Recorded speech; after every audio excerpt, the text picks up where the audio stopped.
ETF index mutual funds నేర్చుకుని stock మార్కెట్లో రాణించాలనుకుంటున్నారా? వెంటనే ఈ నెంబర్కి కాల్ చేయండి. నమస్తే రమ్మగారు. నమస్తే జయ. రమ్మగారు, విక్రమ బేతాల కథలు చాలా రోజులు అయిపోయింది కదండి. ఈ మధ్య చెప్పలేదు. అవును, సిరీస్లు పండుగలు అట్లా హడావిడులు. వెళ్ళిపోతున్నాం. పట్టుబదలని విక్రమార్కుడు మళ్ళీ వెనక్కి నడిచాడు. కళేబరాన్ని భుజం మీద వేసుకున్నాడు. దాన్ని పుచ్చుకుని నడుస్తున్నాడు.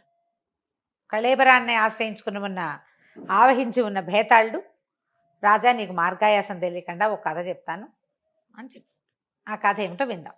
పూర్వం శ్వేతవనంలో దృఢవ్రతుడని ఒక తపస్వి ఉండేవాడు. ఈయన నిజానికి తపస్వి కాదు, ఏ తపస్సు చేసేవాడు కాదు, బ్రహ్మచారి, ఒంటరివాడు. కేవలం అతిథి సత్కారమే వ్రతంగా పెట్టుకున్నాడు. ఆజన్మాంతము అతిథి సత్కారం చేసాడు. ఇంట్లో సాధారణంగా ఆ కాలంలో చేయవలసిన అగ్నిహోత్రం చేసుకునేవాడు. ఒక అడవిలో ఓ పర్ణశాల వేసుకుని ఉండేవాడు. అగ్నిహోత్రం ఉండేది, అగ్నికార్యం చేసుకునేవాడు. కందమూలాలు అవి తీసుకొచ్చి పెట్టుకునేవాడు. తనకు కావాల్సిన దానికంటే ఫలాలు కందమూలాలు ఎక్కువ తెచ్చుకునేవాడు.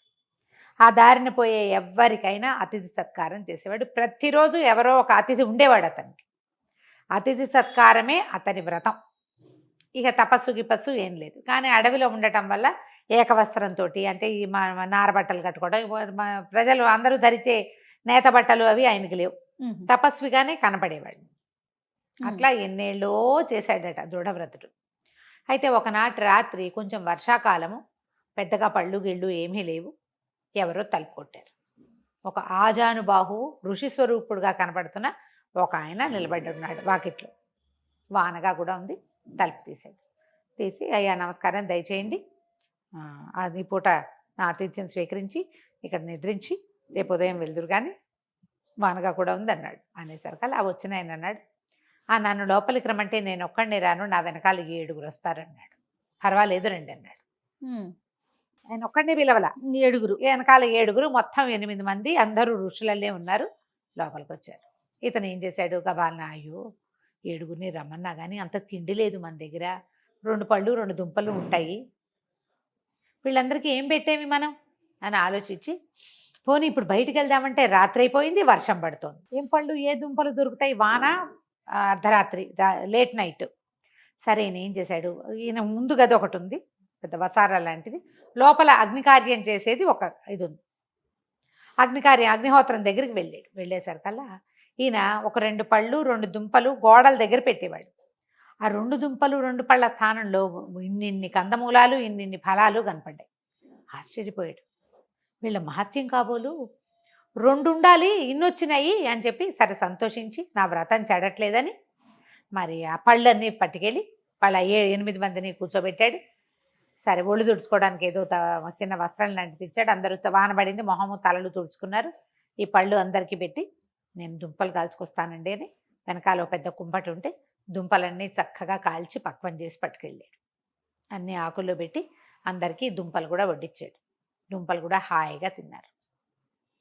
ఏదో ఆ మాట ఏమంటే, నువ్వేం చేస్తుంటావు ఏమిటంటే, అతిథి సత్కారమే నా వ్రతం స్వామి, ఇక్కడే ఉంటాను, వేరే తపస్విని కాను, నేను అగ్నికార్యం మాత్రమే చేసుకుంటాను, తన గురించి ఏవో చెప్పాడు. వాళ్ళు ఏమిటేంటో మాట్లాడుకుంటున్నారు, వింటున్నాడు. సరే కొంచెం రాత్రి మళ్ళీంది. తెల్లవారుజాముకి లేచి బయలుదేరిపోయేసరికల్లా, అదేమిటి విశ్రాంతి తీసుకుని వెళ్ళండి అంటే, మాకు విశ్రాంతి అంతా తిప్పటలోనే ఉంటుంది, మా విశ్రాంతి తిరగటమే మా విశ్రాంతి, పడుకోవటం మా విశ్రాంతి కాదు, అసలు మేము పడుకోము, మా పడుకునే కాలం ఇది కాదు అని చెప్పి లేచి వెళ్ళిపోయారు. పెద్ద ఆయన వెళ్ళాడు. మొదట వచ్చిన ఆయన వెనకాల అందరు నడుచుకుంటూ వెళ్ళిపోతుంటే అందులో ఆఖరివాడు ఈ దృఢవ్రతుడు చెప్పాడు, ఏమిటయ్యా అట్లా పోనిస్తున్నావు, ఆయన ఎవరనుకున్నావు, ఇంద్రుడు, మేమందరం దిక్పాలకులము, అష్టదిక్పాలకులం, ఆయన పెద్దవాడు. తర్వాత 7 వచ్చారు కదా, ఏదైనా వరం అడవయ్యా ఇస్తాడు, రాత్రి వేళ ఆహారం పెట్టావు, నీకు పరీక్ష ఇది అడగమంటే ఈయన గబగబా వెళ్ళి ఆ దృఢవ్రతం ఆయన దండం పెట్టి, అయ్యా మీరు ఒప్పుకుంటే నేను ఒక వరం అడుగుతానండి అన్నాడు. ఆయన సిద్ధపడ్డాడు వరం ఇవ్వడానికి. అడగమన్నాడు. ఆయన ఏమనుకున్నాడు, ఈయన బొందుతోనే నేను కూడా స్వర్గానికి వచ్చేస్తా అంటాడు, లేదా బోళ్ళంతమంది అప్సరసాంగలను బోళ్ళంతమంది, రంభా ఊర్వశి తిలోత్తమ మేనక బోళ్ళమంది ఉన్నారు, వాళ్ళలో ఎవరితోనైనా ఒక రంభా సంభోగం కావాలని అడుగుతారు.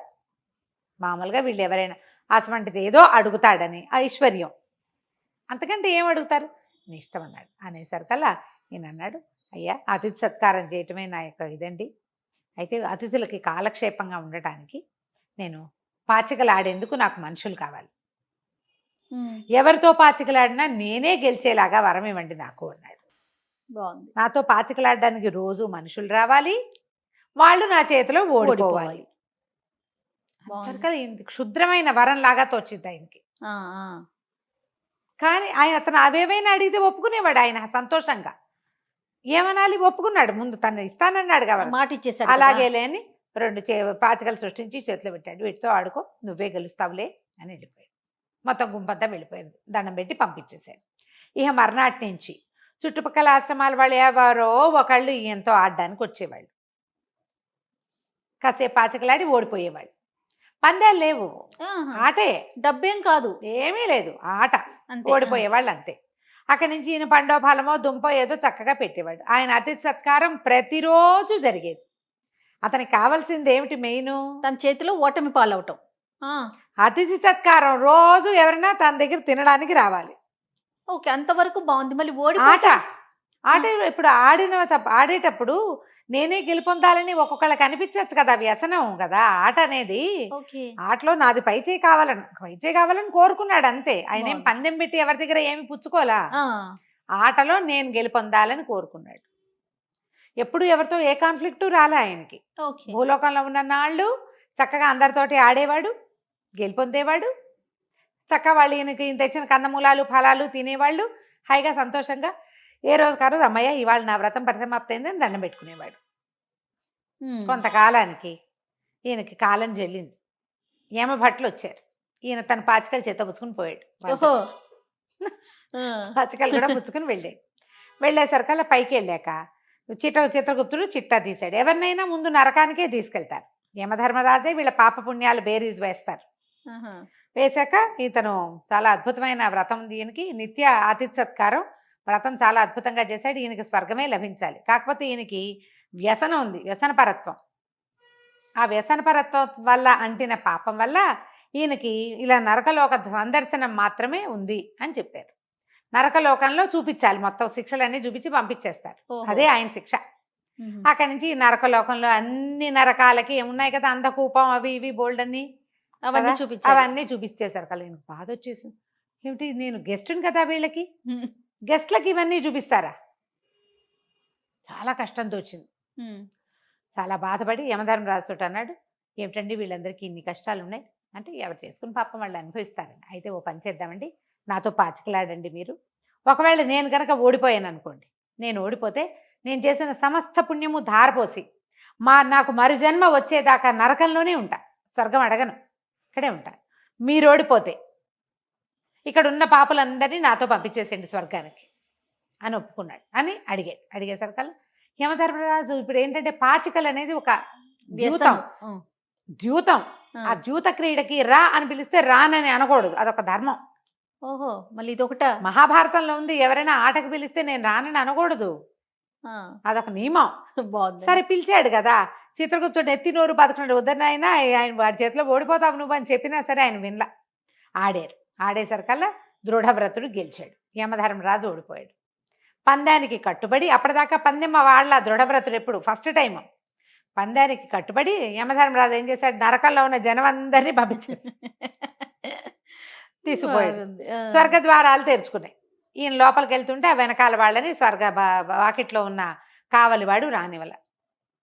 స్వర్గలోక కాపలాదారు ఒప్పుకోకపోతే అన్నాడు, నేను యమధర్మరాజు దగ్గర పందెం వేసి తీసుకొచ్చుకున్నాను, నాతో పాటు నా అనుచరులు కూడా రావాల్సిందే, వీళ్ళంతా నా అనుచరులు అంటే ఆయన అన్నాడు, అట్లా కాదండి మీకు ఒక్కరికే స్వర్గద్వార ప్రవేశము, దేవదూత చెప్పాడు మీకు ఒక్కరికే స్వర్గద్వార ప్రవేశం అంటే.